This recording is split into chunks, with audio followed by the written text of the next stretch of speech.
Uh, aku jujur mengagumi. Saya nggak tahu ya bang, kalau saya sebutnya Nabi Isa ya, gitu. Nabi Isa juga saya mengagumi, tapi saya ada missing piece yang tidak bisa dijelaskan oleh teman-teman saya Nasrani semuanya, entah Kristen, Katolik ataupun Protestan, ketika dia dari awal lahir sampai dia dinobatkan, gitu. Mungkin dari abang-abang atau kakak Sofia ataupun yang lainnya mungkin ada yang bisa jelaskan. Jelasin apa ini bro? Bisa diperjelas?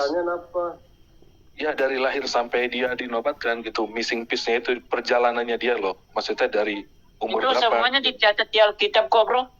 Dari dia lahir sampai dia disalibkan, sampai dia bangkit kembali dan naik ke surga, itu semuanya dicatat di Alkitab. Maksudnya lahirnya itu bro. Dari semuanya ada di Matius, Markus, Lukas, Yohanes. Ya, semuanya lengkap di Alkitab itu lengkap. Gitu. Apa yang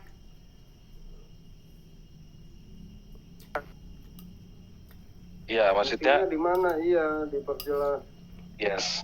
missing sama aja. Kalau di tempatmu Muhammad juga dari mana tuh umur remaja dia belasan tahun kemudian sampai dia menerima wahyu 40 tahun juga missing kok di dalam sirah Nabawiyah, nggak diceritakan. Sudah cukup Kak Sofia? Sudah cukup? Ya. Oh. Saya mau tanya. Bukan maksud aku itu bukan missing. Ya, saya tidak tahu. Karena saya tadi udah jelaskan dari awalnya, saya bertemu dengan teman-teman yang Nasrani, Kristen, saya tidak punya jawaban yang dapat gitu. Mungkin kalian lah. Kau lebih spesifik. Yang kau bilang missing itu yang mana? Karena kisah hidup Yesus tidak pernah tidak ada yang hilang. Dia dinobatkannya itu di umur berapa? Hah? Nobatkan apa ini bro? Apa yang dinobatkan ini? Memang dari awal gitu. Atau memang sebagian, kalau saya sebutnya Isa gitu kan. Nabi Isa. Ya terus yang kamu maksud dengan dinobatkan itu apa? Coba diperjelas nih. Masa harus diperjelas? Yesus nggak pernah dinobatkan jadi Tuhan. Ketuhanannya itu diteguhkan. Dia menjadi seluruh Tuhan atau penguasa dari kerajaan Bani Adam setelah dia bangkit dari antara orang mati. Matius 28 ayat 18, kepadaku sekarang diberikan segala kuasa di surga dan di bumi. Jadi kamu harus tahu Yesus datang itu sebagai Mesias, sebagai anak Allah. Dan dia menang menjadi raja atau penguasa itu setelah dia bangkit, dia menjadi Tuhan atas seluruh bumi. Saya paham konsep yang tadi Sofia jelaskan itu. Kita mati akan jadi hidup lagi di bumi ini ya kan, sebagai raja. Saya paham kok, karena memang nanti surga memang manusia adalah kayak, saya dengerin juga tadi Sofia bilang apa. Terus yang kamu maksud dengan nobatkan itu apa? Maksudnya berarti memang Yesus itu Tuhan, berarti memang dari awal lah ya gitu. Iya. Begini. Sebentar Nats.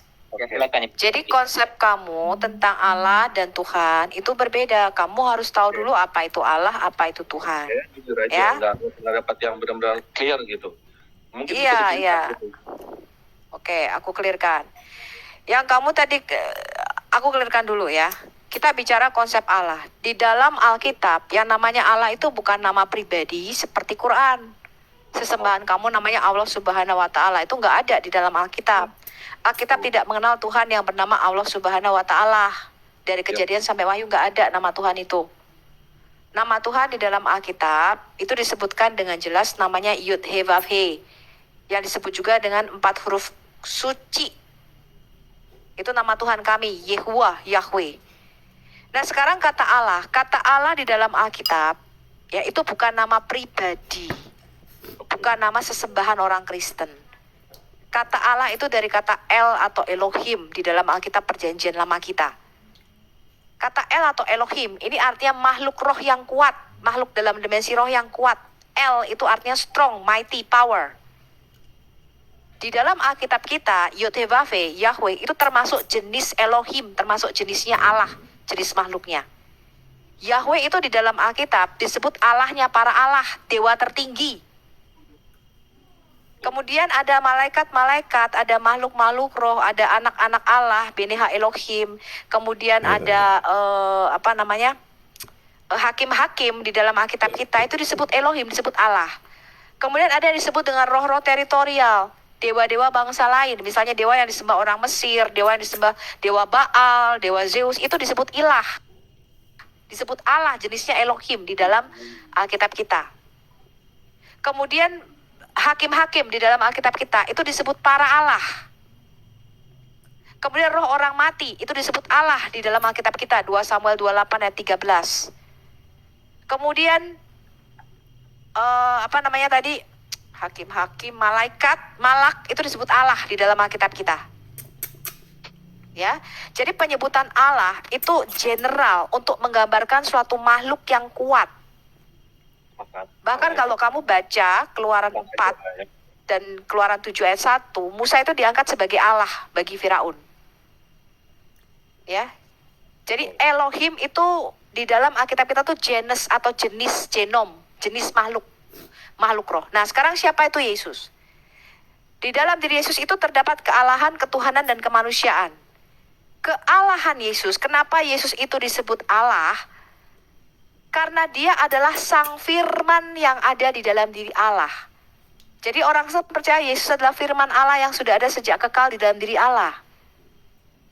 Yohanes 1 mengatakan dialah firman yang ada di dalam diri Allah.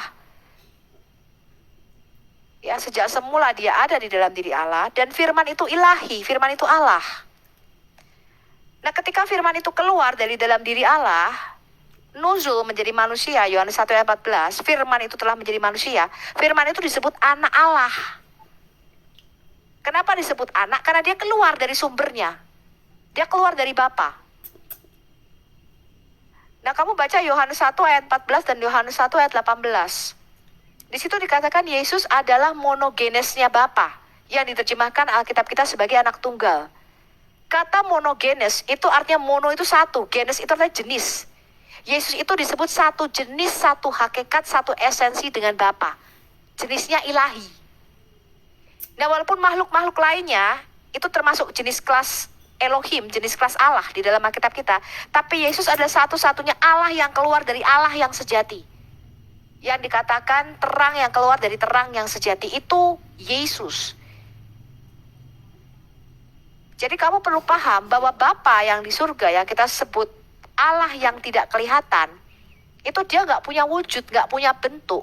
Dia tidak berlokasi dan tidak bertempat. Namanya roh. Bapa itu dia nggak punya bentuk fisik. Itu yang kita sebut sebagai satu-satunya Allah yang... Ya, sebentar. Bukan. Iya. Nah, itu sama seperti yang kalau di dalam Quranmu surah 57 ayat 3. Dialah yang awal dan yang akhir, yang zohir yang kelihatan dan yang batin yang tidak kelihatan. Allah yang tidak kelihatan, yang batin, yang roh, yang gaib. Di dalam Alkitab itu orang Israel menyebutnya Bapa yang ada di surga. Sama, orang Israel juga menyebutnya Bapa. Itu tidak pernah kelihatan, bro. Bentuknya apa kita tidak ngerti. Dalam esensinya itu dia incomprehensible, dia nggak bisa dipahami. Karena tidak punya wujud. Kalau dia tidak punya wujud, tidak berbentuk, tidak berlokasi, tidak bertempat, kita itu sebagai makhluk yang terbatas tidak akan bisa memahami dia. Bahkan kita tidak bisa merasakan kehadiran dia. Dia harus memanifestasikan kehadirannya. Dengan cara bagaimana? Dia mengambil rupa, mengambil wujud. Allah yang zohir, yang merupakan gambar wujud dari Bapa itu Yesus. Yesus itu disebut Allah yang zohir dari Allah yang batin. Yesus itu disebut gambar wujud Allah yang kelihatan dari Allah yang tidak kelihatan. Kamu baca Kolose 1 ayat 15 dan 16. Yesus itu disebut the visible image of the invisible God. Jadi kita itu tidak bakal bisa lihat Bapa. Yang kau lihat itu ya nanti wujudnya itu Yesus. Nah, Sang Firman ini yang selalu menampakkan diri kepada para nabi, di dalam perjanjian baru dia berinkarnasi menjadi manusia. Disebut anak Allah. Oke. Dan Yesus itu monogenes. Jadi keilahian Yesus. Sebentar agak panjang sebentar. Jangan diputus kalau aku Bentar, ngomong. bro, jangan dipotong-potong dulu, bro, kalau dijelasin. Biar bisa fokus. Ya, lanjut, Ibu Sofi. Tadi sih, maksudnya menyamakan persepsi dulu. Apakah anak yang tadi, anak apa Kak? Anak Allah. Ya, apakah disebut sholat Islam itu dengan sama Nabi atau tidak? Aku cuma pengen itu aja, jadi biar sama. Kenapa? Apa? Apakah anak Allah itu sama dengan Nabi atau bukan? Loh, nanti kita jangan ngomong Nabi dulu. Kita ngomong kealahan Yesus nih. Kenapa orang Kristen menyebut Yesus sebagai Allah? Keilahian Yesus itu didapat karena dia itu monogenes, satu jenis, satu hakikat, satu DNA dengan Allah. Saya kasih tahu kamu artinya monogenes. Yesus itu disebut satu jenis dengan Bapa. Kalau kamu itu monogenesnya bapakmu tuh rambutnya keriting. Kamu monogenes, satu hakikat dengan bapakmu, satu jenis, satu DNA. Maka mbok sampai kamu catok rambutmu pakai setrikaan sampai lurus, tumbuhnya tetap keriting. Karena yang namanya genes atau jenis itu embedded, tertanam di dalam DNA-mu. Ya. Itu namanya satu jenis. Jadi Yesus itu tidak pernah tidak jadi Allah karena keilahian Yesus didapat dari benihnya yang ilahi. Dia tidak lahir dari persetubuhan laki-laki dan perempuan. Dia mendapatkan kealahannya itu karena dia itu satu jenis dengan Bapa. DNA-nya Bapa itu ada di dalam dia. Dan Alkitab mengatakan di dalam tubuh jasmani Yesus berdiam seluruh kepenuhan kealahan. Makanya Yesus mengatakan kalau kamu melihat aku, kamu melihat Bapa. Kalau kamu menghormati aku, kamu menghormati Bapa. Kalau kamu membenci aku, kamu membenci Bapa. Kenapa? Karena Bapa nggak kelihatan. Kamu tidak bakal bisa mengenal Bapa kalau kamu tidak mengenali aku, kata Yesus. Yesus mengatakan tidak seorang pun dapat mengenal Bapa kecuali anak, dan tidak seorang pun dapat mengenal anak kecuali Bapa dan orang yang kepadanya anak itu berkenan menyatakannya. Jadi kamu tuh tidak bisa kenal Bapa kalau Yesus tidak mereveal, mewahyukan, ini loh Bapa, ini loh Allah. Kenapa? Tidak seorang pun bisa kenal Bapa. Kamu dan saya tidak bisa kenal Bapa, bro. Yang kenal cuma anak tunggalnya Yesus. Karena dikatakan tidak seorang pun pernah melihat Bapa. Yang pernah melihat, yang bisa melihat Bapa itu cuma Yesus. Sehingga Yesus itulah yang mewahyukan, ini loh Bapa. Begitu besarnya kasih Bapa kepada kamu sampai dia mengutus aku untuk mati bagi kamu. Jadi Yesus itu mereveal, mewahyukan siapa Bapa itu, Allah yang tidak kelihatan itu. Dan karena yang dia kasih itu manusia, kita, ya dia harus jadi manusia. Maksudnya jadi semut. Supaya dia bisa berbicara dengan bahasa manusia supaya kita ngerti. Oh, Bapa itu seperti itu. Oh, itu kasih Allah kepada dunia ini, kepada saya itu seperti itu. Nah, Allah dikatakan di dalam Kejadian 1 ayat 26 sampai 28. Ini bedanya ya. Rencana awal Allah untuk Adam di dalam Quran dengan rencana awal Allah untuk Adam di dalam Alkitab itu beda. Kejadian 1 ayat 26 sampai 28. Tuhan di dalam Alkitab kami bicara begini. Vayomer Elohim, berfirmanlah Allah, marilah kita menjadikan manusia Adam menurut Selem itu artinya patung. Menurut patung kita dan kemiripan kita, and our demut likeness. Menurut gambar dan rupa kita, supaya mereka berkuasa atas burung-burung di udara, ikan-ikan di laut, binatang melata di bumi, dan atas seluruh bumi. Jadi rencana awal Tuhan untuk Adam itu menjadikan Adam sebagai Kyrios, penguasa, sebagai Tuhan, imam dan raja atas seluruh bumi. Nah ini beda dengan rencana awal Allahmu di dalam Quran. Allahmu mengatakan tidaklah kami menjadikan manusia dan jin kecuali untuk menyembahku. Makanya kalian tidak ngerti kok Tuhan bisa jadi manusia, kenapa ya? Karena kamu kehilangan rencana awal Allah untuk Adam. Kamu tidak tahu untuk apa kamu dijadikan. Nah sekarang kata kedua, ketuhanan Yesus didapat dari mana? Sorry, sebentar Bishop ya. Itu maksudnya untuk siapa? Aku tidak diciptakan. Sebenarnya saya paham diciptakan di dunia ini, saya paham itu maksudnya Bishopnya untuk siapa. Gini Yusuf. Enggak. Yusuf, tadi kan lu kagak paham, katanya kagak nemu. Jangan dipotong, makanya lu belajar gimana sih? No, Bang, kok. Tidak. Sebentar. Islam tidak ada. Sebentar. Enggak, kamu dengerin dulu, baru nanti kamu merespon. Ya bro, perbiasakan kalau ada yang menjelaskan itu kamu dengarkan, jangan dipotong-potong. Biar yang menjelaskan juga fokus. Ya lanjut Ibu Sofi, silakan. Sebentar teman-teman muslim ya. Kalian kan modal bertanya, udah dibilangin. Kalian modal bertanya, dengar penjelasannya. Aduh, teman-teman muslim. Nathan, suara saya kedengaran nggak? Ya jelas Kak Ion, jelas. Iya teman-teman muslim tadi, kata saya kagak mengerti ini. Tapi ketika sudah dijelasin, Oh, saya sudah Saya mengerti. paham dari mana sih? Iya, gimana sih? Iya. Hanya panggil ustadznya lah ya. Makanya kalau modal bertanya dijelasin, aduh. Iya, gini. Saya ulangi Mereka pelan-pelan. Ya, mereka kan di sini silakan, bertanya. silakan. Seharusnya mendengarkan biar bisa ngerti gitu. Kalau nggak didengarin ya gimana mau ngerti? Ya lanjut Ibu Silakan, Sofi. sebentar, lanjut Bu, lanjut. Oke, jangan dipotong ya. Ya Jadi silakan. Tuhan mengatakan begini, marilah kita menjadikan manusia menurut gambar dan rupa kita. Ini aku agak panjang nih aku cerita. Ya. Kata selem, kata patung, gambar dalam Alkitab. Anda harus ngerti. Ya. Pemikiran Timur Dekat Purba, ketika orang raja-raja di Timur Dekat Purba itu dia berperang, bahasa Alkitab itu menggunakan royal language, bahasa kerajaan. Anda harus paham sistem kerajaan untuk bisa membaca Alkitab kita dengan baik. Ketika raja-raja itu pergi berperang, dia mempunyai daerah taklukan baru. Dia itu akan membuat patung dirinya. Biasanya patung dirinya itu juga patung dewa yang dia sembah. Persis. Patung ini akan ditempatkan dia di daerah taklukannya. Dan semua rakyat penduduk pembesar itu harus sujud menyembah kepada patung atau selemnya gambar diri raja ini. Barang siapa yang tidak menyembah selem atau patung dirinya, itu akan dibunuh. Karena itu dianggap pengkhianatan negara. Jadi raja itu adanya di ibu kota, karena dia jauh, kalau daerah kekuasaannya taklukannya itu besar, dia akan menempatkan patung-patung sebagai lambang perwakilan dirinya ketika dia tidak hadir secara fisik. Dan patung ini dilindungi.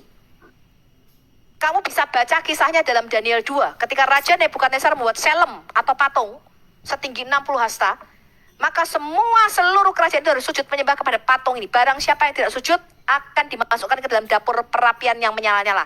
Kisah Sadrak, Mesak, dan Abednego. Benar, Nats? Ya, benar Bu. Itulah Ya, sebabnya, Bu. ya, ketika Tuhan mengatakan, marilah kita membuat patung yang mirip dengan diri kita, kata Tuhan. Dan dia menempatkan patungnya ini di bumi. Itu artinya, bumi ini, kerajaan baru, dimensi fisik, dimensi ketiga kita, itu merupakan kepanjangan tangan atau daerah koloni dari kerajaan sorga. Dan bumi ini merupakan harus tunduk di bawah otoritas kerajaan sorga, daerah koloninya. Jadi Tuhan itu sudah punya yang namanya kerajaan sorga. Nanti saya bikin videonya ya, judulnya God, Satan, and Angel in the Bible. Dia itu sudah punya namanya kerajaan sorga. Penguasa kerajaan sorga itu ada tingkatannya, urutannya. Dia memperpanjang daerah kekuasaannya di bumi. Dan di bumi ini dia meletakkan selem. Di surga itu dia punya namanya Beneha Elohim, anak-anak Allah. Di bumi dia meletakkan juga selem atau patung dirinya, yaitu Adam. Dan patungnya ini hidup. Dia hembusi ke dalam patung yang terbuat dari debu tanah ini. Dia hembuskan roh ke dalam lubang hidung Adam, dan Adam menjadi patung yang hidup. Makanya Tuhan melarang kita untuk membuat selem atau patung yang terbuat dari perak, emas, batu, kayu, dan lain sebagainya. Kenapa? Karena Tuhan sudah membuat selem atau patung dirinya, yaitu kita. Jadi manusia, Musa itu mau ngomong gini, yang harus kamu sujud, sembah, yang harus kamu hormati adalah sesamamu manusia. Makanya di dalam Alkitab kita, penyembahan itu boleh dilakukan untuk raja. Raja itu boleh disembah. Ya, kalau kalian mengatakan, oh saya tidak boleh sujud kepada ibuku, katanya nanti itu haram. Saya nggak boleh sujud kepada presiden, tidak boleh hormat kepada presiden, itu haram. Alkitab menyatakan berbeda. Alkitab menyatakan yang boleh kamu sembah, kamu sujud adalah imago Dei, gambar Allah. Siapa itu? Manusia. Makanya di dalam Alkitab kita, penyembahan itu dua. Kepada Tuhan, imago Dei, Allah yang sejati, yaitu Yesus. Karena Yesus dikatakan merupakan gambar Allah. Yesus itu adalah wujud nyata, wujudnya Allah. Itu Yesus. Kamu melihat Yesus, kamu melihat Bapa. Yang boleh kamu sembah di dalam Alkitab itu dua. Yesus dan manusia. Kamu boleh sujud kepada Raja. Karena manusia ini merupakan gambar wujud Allah. Nah, di dalam Quran itu ada 4 ayat. Yang ketika Allah Subhanahu wa Ta'ala membuat Adam, dia berfirman kepada para malaikat, sujudlah kamu semua menyembah kepada Adam. Sujudlah kamu semua menyembah kepada Adam, bayangkan. Lalu sujudlah mereka semua kecuali iblis. Kalau saya tanya ke Muslim, kenapa Allah menyuruh para malaikat sujud menyembah kepada Adam? Bengong, nggak ngerti, karena jawabannya di Alkitab. Saya kan sudah ngomong, ketika kamu kehilangan kitab Taurat, Injil, dan Zabur, kamu tidak akan tahu rencana Allah. Karena di dalam Quranmu, tidaklah kami menjadikan manusia dan jin kecuali untuk menyembahku. Tapi Allah menyuruh kamu sujud menyembah kepada Adam, para malaikat tuh. Jawabannya ada di dalam kitab kita, Ibrani 1 ayat 5 dan 6. Saya bacakan Anda Ibrani 6. Ibrani 1 ayat 6 berkata begini. Dan ketika dia membawa pula anaknya yang sulung ke dalam dunia, artinya ketika firman itu jadi manusia, Yesus menjadi Adam yang kedua, Bapa berkata begini, semua malaikat harus sujud menyembah kepada Yesus sebagai manusia, sebagai Adam yang kedua. Karena Yesus adalah imago Dei, gambar Allah. Harus disembah. Sama seperti tadi, kalau raja itu bikin selem, bikin patung dirinya, imago Dei-nya, dan kamu tidak sujud menyembah kepada imago Dei-nya, raja itu, patung atau selem dirinya, mati kamu. Kamu mati. Ya, kamu masih dipenggal sama raja. Nah, kalau kamu tidak menyembah gambar wujud Allah, yaitu Yesus, mati. Alkitab mengatakan, Lukas 19 ayat 27, barang siapa yang tidak suka Yesus menjadi rajanya, bawalah kemari dan bunuhlah mereka di depan mataku. Makanya di Wahyu 19 nanti jubah Yesus dikatakan dicelup di dalam kilangan anggur, yaitu darah musuhnya. Jadi artinya barang siapa yang tidak mengakui dia sebagai Tuhan di atas segala Tuhan dan Raja di atas segala Raja, mati hukumannya. Karena dia selemnya Allah. Dia disebut Selem Elohim. Jadi Yesus itu merupakan gambar Allah, imago Dei-nya Allah. Lalu kita, Adam, itu diciptakan menurut gambar dan rupanya Yesus. Kita itu disebut imago Kristi. Makanya ketika kita jatuh ke dalam dosa, sekarang saya bicara kejadian 3. Ketika Adam, kejadian 3 ini bukan bicara makan buah-buahan ya. Bukan bicara rujaan. Kejadian 3 ketika Tuhan menetapkan satu hukum di Kejadian 2 ayat 17. Bahwa pada hari kamu memakan buah dari pohon pengetahuan yang baik dan yang jahat. Dying and you will die. Mati dan kamu pasti mati. I will make sure you die. Adam di dalam taman dia itu cuma dikasih satu hukum.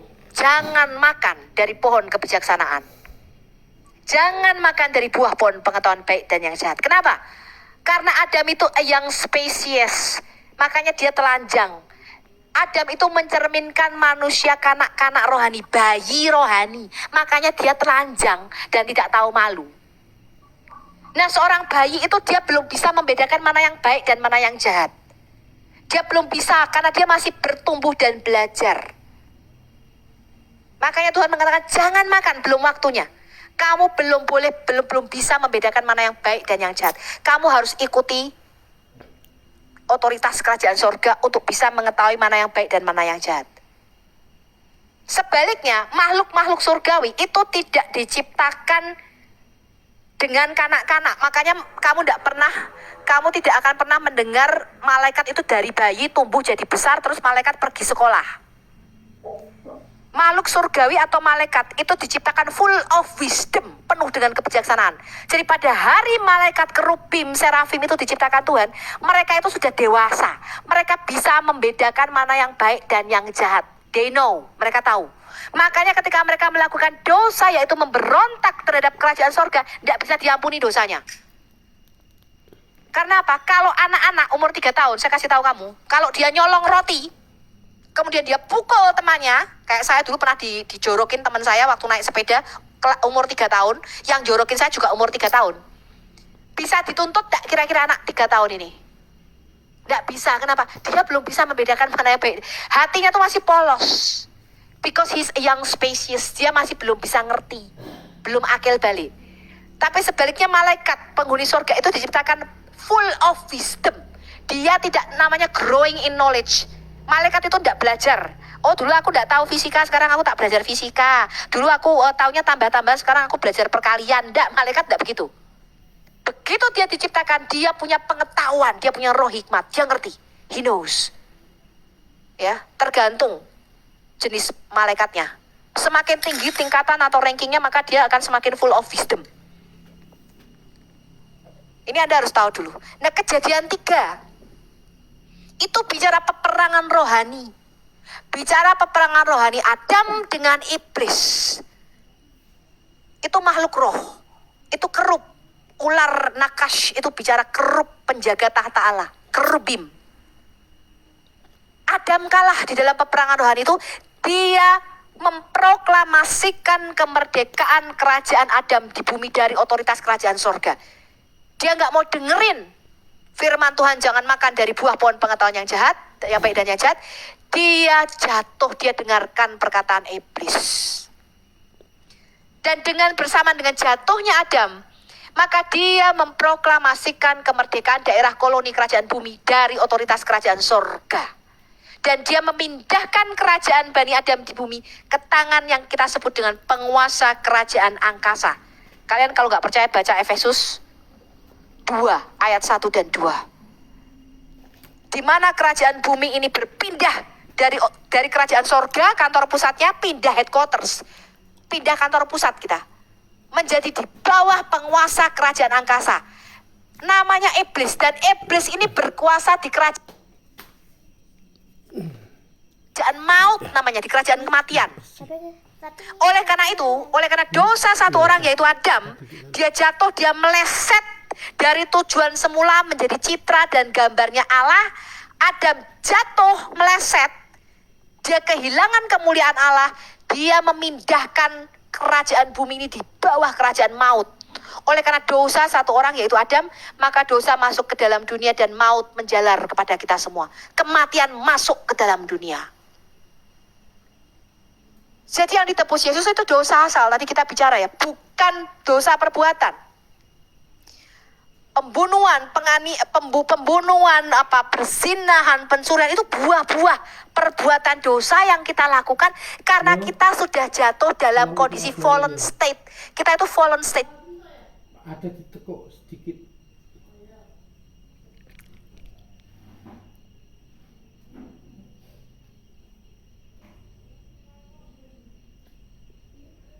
Loh, kok mati? Why not Petra? Being recording by Why Not Petra. Itu Anda harus tahu dulu urutannya. Jadi kalau orang Muslim itu bingung pada penghakiman nanti di akhir zaman. Nanti mereka pengen tahu, nanti penghakiman, tadi kan pertanyaan gitu, nanti gimana Bu Sofi, nanti penghakimannya itu aku suruh jalan di jembatan Siratal Mustaqim enggak? Apa nanti dosa dan amalku ditimbang, pakai timbangannya digital apa manual? Mereka itu bingung pada penghakiman nanti di akhir zaman. Piye ya Bu Sofi, kira-kira aku masuk surga apa enggak? Tetapi Alkitab mengatakan penghakiman Tuhan sudah dijatuhkan Tuhan di taman di Eden. Bukan nanti. Sudah dihakimi. Bersamaan dengan kejatuhan Adam manusia yang pertama, maka seluruh dunia ini sudah jatuh ke dalam kematian. Bagi Tuhan, semua Adam dan anak cucunya ini sudah terhilang dan mati dan pasti masuk neraka sesuai dengan surah Maryam ayat 71. Makanya di Yesaya 64 Tuhan mengatakan begini, amal salehmu seperti kain kotor, tidak guna. Kenapa? Lo kamu sudah mati kok bisa bikin amal. Bagaimana mungkin orang yang kondisinya mati itu bisa berbuat kebaikan? Wong dia mati. Itulah sebabnya Yesus berkata, aku telah turun dari sorga. Aku datang ke dalam dunia supaya kamu mempunyai hidup dan hidup dalam segala kelimpahannya. Orang-orang bingung, loh aku kan sudah hidup. Enggak. Di hadapan Tuhan kita semua mati. Dan kita semua sudah pasti masuk neraka. Itu kabar buruk. Bad news. Kabar buruk adalah kita semua tuh mesti mati. Siap-siap woy kamu peti mati. Atau kain kafan. Dan kabar yang lebih buruk daripada kematian, dan setelah mati kata Tuhan pasti masuk neraka kamu. Namanya kematian kedua. Makanya Tuhan memberikan Injil, yaitu kabar baik. Jadi Injil itu bukan sebuah kitab. Ketika Adam mendapatkan kabar buruk, dia malu, dia telanjang. Dia ketakutan, dia bersembunyi dari Allah, dia kehilangan kemuliaan Allah. Dan Adam pasti mati. Tuhan tidak mengatakan begini, Adam, aduh Adam, kowe piye to wis tak kandhani jangan makan buah kok mbok makan. Nanti tak kirim buku namanya Quran. Nanti tak kirim kitab namanya Injil. Tidak. Tuhan tidak pernah menjanjikan untuk mengirim sebuah kitab. Yang dia janjikan, yang disebut kabar baik adalah dia berkata begini, nanti akan lahir dari keturunan perempuan ini seorang benih, seorang sperma zera, benih yang akan meremukkan kepala ular, yaitu meremukkan kuasa dosa dan kematian. Jadi kabar baik yang dijanjikan Tuhan itu bukan kitab, tapi seorang pribadi namanya Goel, sang penebus yang di dalam Alkitabnya orang Israel disebut Mesias, itu yang dijanjikan Tuhan. Itulah yang dinubuatkan oleh para nabi di dalam perjanjian lama. Jadi para nabi tidak perlu nanti ada kitab ya, namanya Quran turun dari langit. Tidak.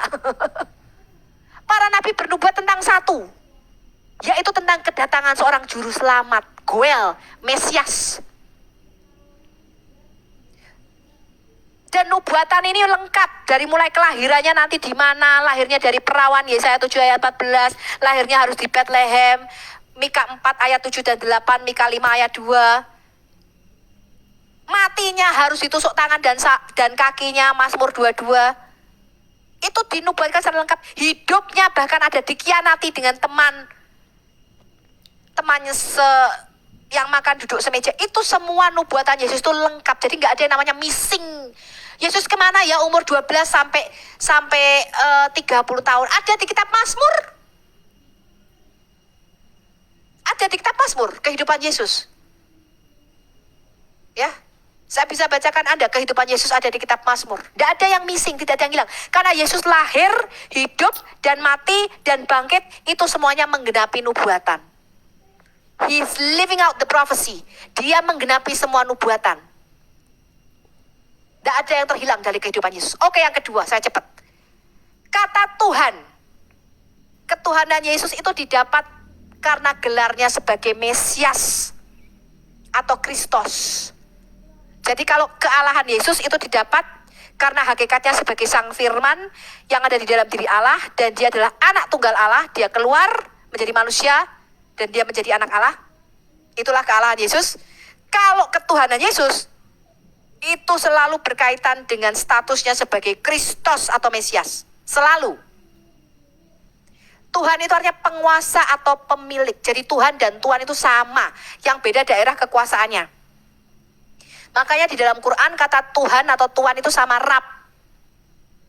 Ya, Rab ini bisa dipakai untuk manusia, bisa dipakai untuk Allah. Kalian baca surah 3 ayat 47, surah 12 ayat 23, di mana kata Rab ini dipakai untuk menunjukkan kepada Potifar. Surah 12 ayat 41-42, di mana kata Rab, kata Tuhan ini ditujukan kepada Firaun. Kemudian yang lebih spesifik lagi surah 12 ayat 50. Ada dua kata Rab di surah 12 ayat 50.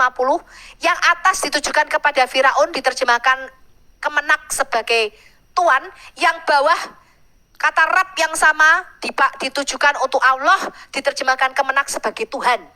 Jadi Tuhan dan Tuhan podo. Yang membedakan Firaun itu Tuhan atas seluruh daerah Mesir. Kalau Yesus Tuhan atas mana Bu Sofi? Matius 28 ayat 18. Yesus berkata, kepadaku telah diberikan segala kuasa di surga dan di bumi. Sekaligus Wahyu 1 ayat 17-18. Kuasa atas neraka, atas kerajaan neraka. Jadi Yesus itu diberikan kuasa di surga, di bumi, sekaligus di bawah bumi. Dia Tuhan di atas segala Tuhan dan Raja di atas segala Raja. Ya, saya rasa itu jelas sampai di situ. Silakan Nats kalau kamu mau nambahi.